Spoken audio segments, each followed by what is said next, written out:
Hi. So this is my first little brainstorm session about what I think I'll call the Water Project, and no, the Water Awareness Project. And so it's to raise people's awareness about water, which is awareness. And so the reason that this is important is because people spend a lot of time thinking about this. A lot of people's me especially, but I see it everywhere. A lot of very focused, dedicated, curious, passionate mental energy goes into trying to understand consciousness, goes into trying to understand performance enhancement, trying to understand embodiment. And with the Water Awareness Project, the goal is to solve all of those questions in their entirety so that mental energy can be redirected towards something that's useful. Because there's a lot of real problems out there, and so figuring out what it is doesn't solve any problems. But when people get the itch of who am I? It's completely consuming, and then because it's so consuming, that's where you get this grifter culture of exercise instructors and philosophers and theologians and all of these people. The same way that AI is making some activities obsolete, I intend to make the whole spiritual scene obsolete, in that the questions are truly answered in a universally applicable and pragmatic, actionable way. And so I don't know, in this video I'll try and give a couple of examples. These are just a couple of examples of the stuff that once you really sit down and accept, and I have situations if you don't understand this, or if you go, I want to experience this, if you go, I want to experience the nature of water, I want to experience the nature of awareness, I've developed multiple exercises, and some of them are already out there, like surfing, windsurfing, deep sea free diving. All of these things will let you understand what I'm talking about. But then also, if you're feeble, if you're injured, if you're poor, if you have a hard time going into water because it's too intense, you can also breathe underwater, 2 or 3 feet underwater, through a snorkel. So you just need the snorkel to be 3. I've worked with 6 feet, and that lets you be completely enveloped in water and still breathing. So you can understand water's relationship with your breath. Once you understand the relationship between breath and water, which you can do by breathing underwater, normally you can't be underwater and breathe under your own volition. If you have a scuba tank, it's the pressure from the tank is breathing for you. It's breathing. So you miss out on a lot of breathing, which is what do you have control over when you breathe? It's the in and out. So when you're scuba diving, you lose control over the in and out to a large degree. The machine that pumps the air into the tank, the pressure from the tank is the thing that inflates your lungs against the water. So you lose that whole, that entire contact point between the water and your breath. Your most perceptible contact point is the in and the out. The other stuff about the breathing, you don't necessarily directly control right away. Or if you're underwater, fully submerged in water, and you're free diving, you're not breathing. So the actual activity of breathing, even though in free diving you can go very, very deep into awareness and very deep into water, and you learn many of the things that I'm going to talk about, the type of stillness and everything down there. And people learn this stuff, they get addicted to it, right? Water awareness, what you are, is the coolest, most awesome, fascinating thing in the entire world. And once it catches, then your awareness, any different facet of it, becomes very similar to the ocean. And so there's ways of surfing, there's ways of free diving, there's ways of windsurfing. There's ways of generating power, hydroelectric dams. There's ways of cultivating entire ecologies of life.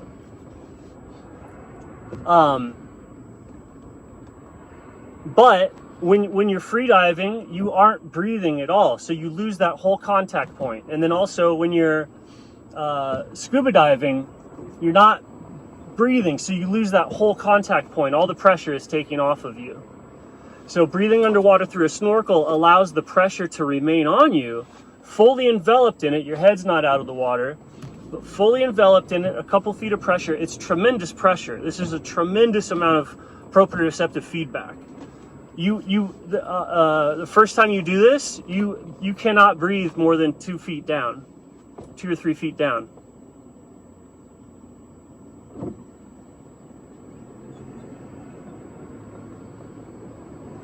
And so by breathing underwater through a snorkel and putting yourself into contact with the water in that way, you can very, very, very quickly make the perception. You can notice that water is your awareness. And once you notice that, you just have to observe what the water is doing outside of you.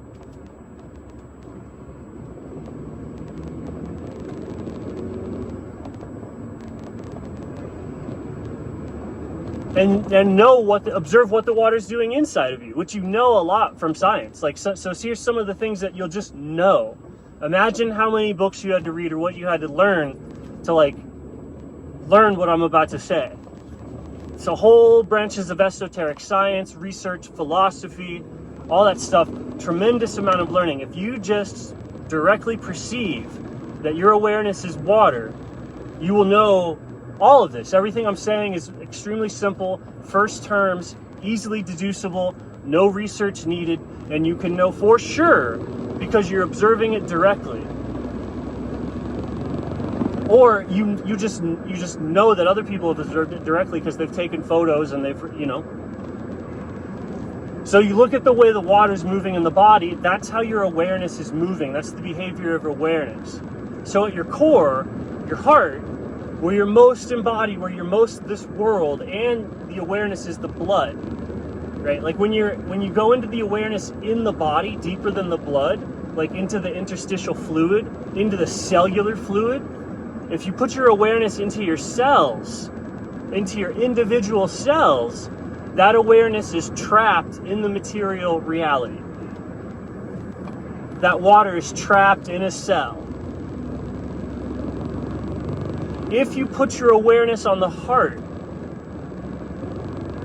if you put your awareness on your heart, then you find a type of water that is freely moving. It's not constrained. It's always following its passion.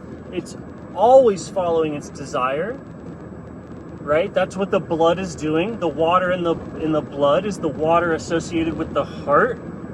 The water associated with the heart is always being driven by the heart, which is being driven by passion, right? And this passion is that which fuels the entire world, and without which you cannot function. You fall into a depression. Right? So that's the awareness. When you feel that, when you feel your passion, when you feel love, you are looking at the world through the water of the blood, and that is its behavior. The hemoglobin is also in the blood. So when you work with the material of the blood, you're dealing with the foundation and the basis of an electromagnetic system that is your metabolism and that is your breath. The hemoglobin is one pole of a battery, of a circuit, and then the other end is the end of your metabolism. Whatever that is, the oxygen has been turned into ATP. It has been the glucose has been burned, right? That's the other end. Your food, what you eat, is the other end of this circuit that is your breath. Unless you're fasting. And then the other end of this circuit that is your breath is the blood and then your own body. So when you're in a fasting state, there's an electrical circuit between the blood, the water, the awareness of the heart, and the food, the material of the body. Just FYI. But just look at the water associated with the heart, and you instantly know all things pertaining to the heart. So then what's next? Is the water, what's the other interesting water? The cerebrospinal fluid, CSF fluid from here on out. Your CSF is the water or the awareness that envelops the central nervous system and bathes and soothes and comforts and coats all of the nerves and cushions the brain. This awareness is crystal clear. Unlike the blood, which is murky and sludgy and dense and responsive to electromagnetic energy, it has charge and polarity. Unlike the blood, which has all those things, the CSF fluid is crystal clear. Nearly pure water. It's got a couple of not whatever's dissolved in there just for some zest. But otherwise it's crystal clear. Pure awareness. No agenda, flowing, soothing, supporting all things, in contact with all things. All things are generated in the nervous system. So next to every perception, next to every thought, is this super clear, free, pure awareness, right? The awareness of the heart and the blood is also driven by passion. It's never at rest. It's never satiated. For as long as you are alive, it wants, right? That awareness is there. The passion, the awareness in the CSF fluid is cycling, lackadaisically cycling through, but so still. It's so still. It's so silent. It moves up the rhythm of craniosacral therapy, right? Imagine a craniosacral unwinding. That's the ease, the comfort, and the rest of the cerebral spinal fluid, which people get when they go, observe your thoughts, observe your sensation. And people go, okay, what's this exercise for? Well, if you're observing your thoughts and your sensations, where is the only place that you can do that from? Where are the thoughts and sensations coming from? They're coming from your brain, your central nervous system.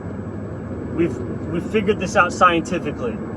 You have nerves. You can numb them with Novocaine, and then you get no feeling. So the place that you're feeling sensation from is from the nerves. What's the awareness that is observing and bathing that? To observe it, you have to bathe it. That's why you can always, no matter what perception you're having, you can perceive yourself as entirely enveloping it. No matter what kind of thought you have, no matter what perception you have, you're around it. And when I say your CSF fluid. If you shift your awareness to your cellular water, your cellular awareness, you look out from there. Everything I'm saying about CSF fluid, nerves, perception, anything else is not true. Because the whole world isn't something your nervous system is doing. It's a picture painted. It's a picture painted on the surface of the cell. You're not around it. You're trapped inside of it. Right? You can shift your awareness to all these the water in your body is doing very, very different things. Shifting your awareness to an internal organ or like a kidney is like getting information that's as distant from here as the planets are from here. Right? So, but people can make the journey and find the awareness of an internal organ. Right? They're isolated. These different systems are in bubbles. They're in bags. They're isolated from each other. And so the distance to these organs from the brain or from the blood or from a particular cell can be very, very far. But you can go that same distance inside of you. The same thing that we experience as distance perceptually, and gravity and space and time, the same exact phenomena is done in the water through fractality, through charge density, it makes things different distances from each other. Currents, right? Something that has a strong current blowing away from you is very far away from you. And so I'm sure you already know this. You already know everything that I'm saying. But it's because you've read it somewhere, or you've heard it from somebody.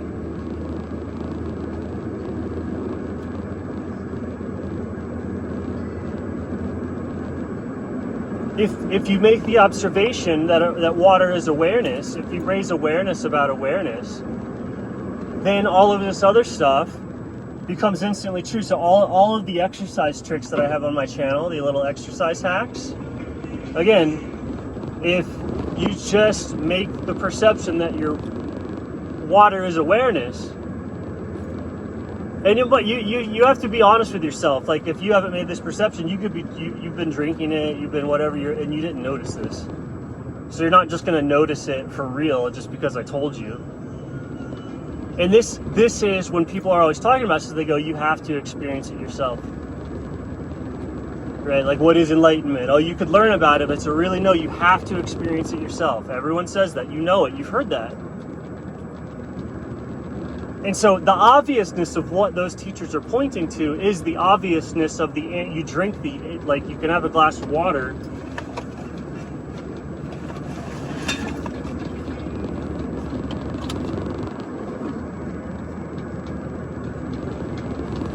Oh.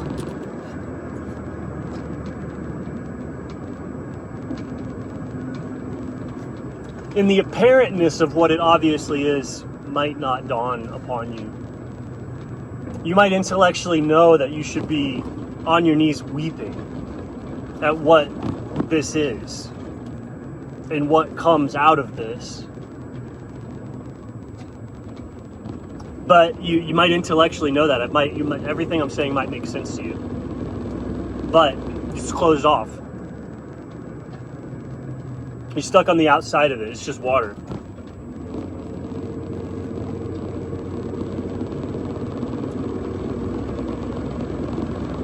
And so, yeah, that's the Water Awareness Project.